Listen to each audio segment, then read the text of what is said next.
Hi friends, welcome to కీర్తి వంటిల్లు. ఈరోజు మన వీడియోలో క్యారెట్ హల్వా సింపుల్గా టేస్టీగా ఎలా తయారు చేసుకోవాలో చూద్దాము. ముందుగా 1 కేజీ క్యారెట్లని తీసుకొని శుభ్రంగా కడిగి పైన ఉన్న తొక్కను 1 పొర వరకు తీసేయాలి.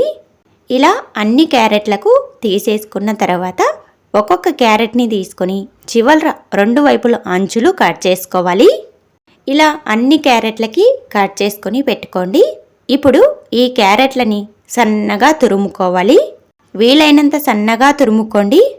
చూడండి, తురుముకున్న తర్వాత చూపిస్తున్నాను. ఇప్పుడు ఈ క్యారెట్ తురుము ఎన్ని కప్పులు ఉందో ఒక్కసారి కొలుచుకుంటే మనము చక్కెర ఎంత వేసుకోవాలో తెలుస్తుంది. ఇక్కడ నేను తీసుకున్న కప్పుతో 4 కప్పులు క్యారెట్ తురుము వచ్చింది.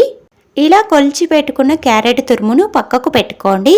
ఇప్పుడు స్టవ్ ఆన్ చేసుకొని కడాయి పెట్టుకొని 2 కప్పులు పాలు వేసుకోవాలి.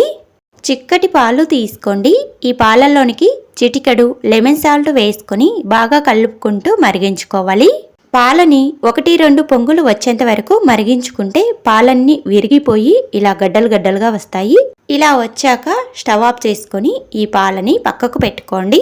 ఇప్పుడు స్టవ్ ఆన్ చేసుకుని కడాయి పెట్టుకొని 1 స్పూన్ నెయ్యి వేసుకొని నెయ్యి కాస్త వేడయ్యాక కొన్ని జీడిపప్పులు వేసుకొని ఫ్రై చేసుకోవాలి. జీడిపప్పులని లైట్ గోల్డెన్ కలర్ వచ్చేంత వరకు ఫ్రై చేసుకోండి. ఇలా బాగా ఫ్రై చేసుకున్న తర్వాత వీటిని ఒక ప్లేట్లోనికి తీసుకొని పక్కకు పెట్టుకోవాలి.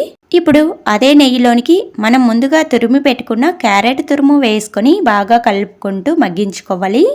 క్యారెట్ తురుములో ఉన్న పచ్చివాసన పోయేంత వరకు స్టవ్ని లో ఫ్లేమ్లో పెట్టుకొని ఇలా కలుపుకుంటూ మగ్గించుకోండి. 5 నిమిషాల పాటు ఇలా కలుపుకుంటూ ఫ్రై చేశారంటే క్యారెట్ తురుములో ఉన్న పచ్చివాసన మొత్తం పోతుంది.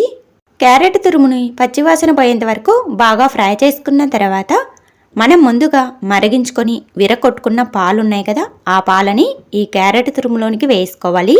పాలని ఇలా విరగొట్టుకొని వేసుకోవడం ఇష్టం లేని వాళ్ళు పచ్చి పాలు కానీ కాచి చల్లార్చిన పాలు కానీ డైరెక్ట్గా వేసుకోవచ్చు.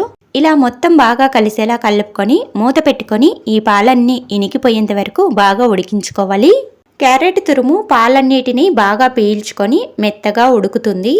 ఈ విధంగా ఉడికించుకున్న తర్వాత 1 కప్పు చక్కెర వేసుకోవాలి. అలాగే 1/2 టీ స్పూన్ యాలకుల పొడి వేసుకొని బాగా కలుపుకోండి. 4 కప్పులు క్యారెట్ తురుముకి 1 కప్పు చక్కెర స్వీట్ కరెక్ట్గా సరిపోతుంది. ఇలా కలుపుతూ ఉంటే చక్కెర మొత్తం కరిగి మళ్ళీ జ్యూసీగా వస్తుంది.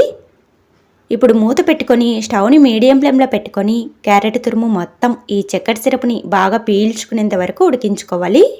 మధ్య మధ్యలో మూత తీసి కలుపుకుంటూ ఉడికించుకోండి, తొందరగా పీల్చుకుంటుంది. చక్కెర సిరప్ మొత్తం బాగా పీల్చుకొని ఇలా కొంచెం గట్టిపడేంత వరకు ఉడికించుకోవాలి.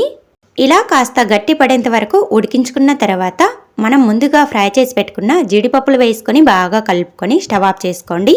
ఇలా చేసి పెట్టుకుంటే క్యారెట్ హల్వా వారం రోజుల వరకు నిల్వ ఉంటుంది. చాలా రుచిగా ఉంటుంది. తప్పకుండా ట్రై చేయండి. ఈ రెసిపీ మీకు నచ్చినట్లయితే ఇలాంటి మరిన్ని రెసిపీస్ కోసం కీర్తి వంటిల్లు ఛానల్ని తప్పకుండా సబ్స్క్రైబ్ చేసుకోండి. Thanks for watching.